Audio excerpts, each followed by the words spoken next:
Hello and welcome back to Simple Money Podcast, Canada's own personal finance podcast that presents personal finance issues in short and informative episodes. I'm your host, Matthew Sewick, also known as the Friendly Financial Coach.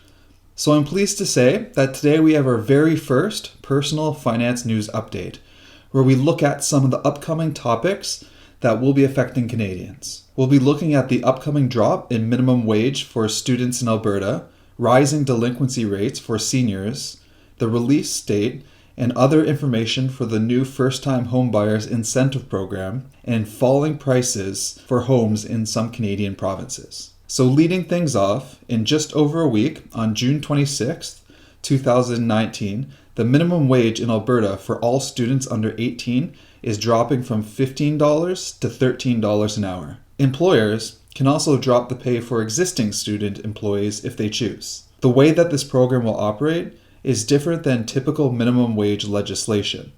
If a youth works during the school year, then they will earn $13 for the first 28 hours of work a week, and $15 beyond that. However, during holidays, they will always receive the standard $13 an hour. The explanation given by the government for this policy is that higher wages are affecting small businesses, and that it has been harder for students to find employment during their recession.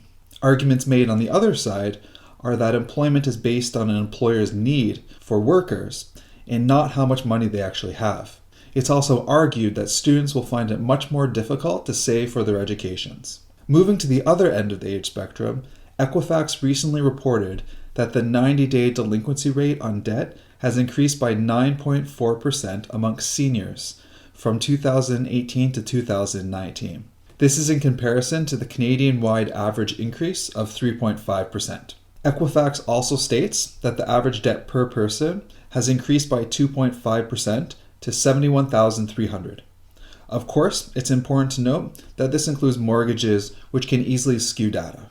Also, this week, the Canada Mortgage and Housing Corporation, also known as the CMHC, announced more details about the new first-time homebuyers incentive program, which now has an official release date of September 2nd, 2019, with first mortgage closings on November 1st, 2019.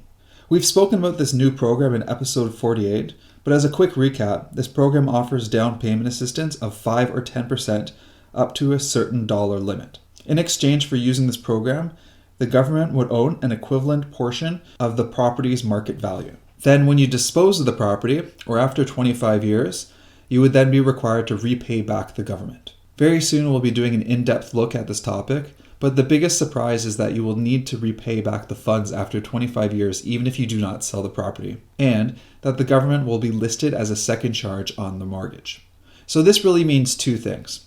First of all, you may be obliged to make a very large payment in 25 years, keeping in mind that the amount that you pay back is a percentage of the market value in the future. Also, because the government will be listed as a second charge on the mortgage, it may be more difficult to get a secured line of credit or home equity line of credit, as these products typically need to be registered as a second charge. However, future rules may be put in place to bypass this. And then finally, we are seeing a trend of falling house prices in certain markets in Canada. The majority of these drops are in Western Canada, where house prices have dropped by 8.9% over the past year in the Greater Vancouver region, and 4.3% in the Calgary CMA. However, house prices in the majority of the eastern provinces are up, such as Ontario, which is up by 7.1% over the past year, and Quebec, which is up by a modest 3.3%.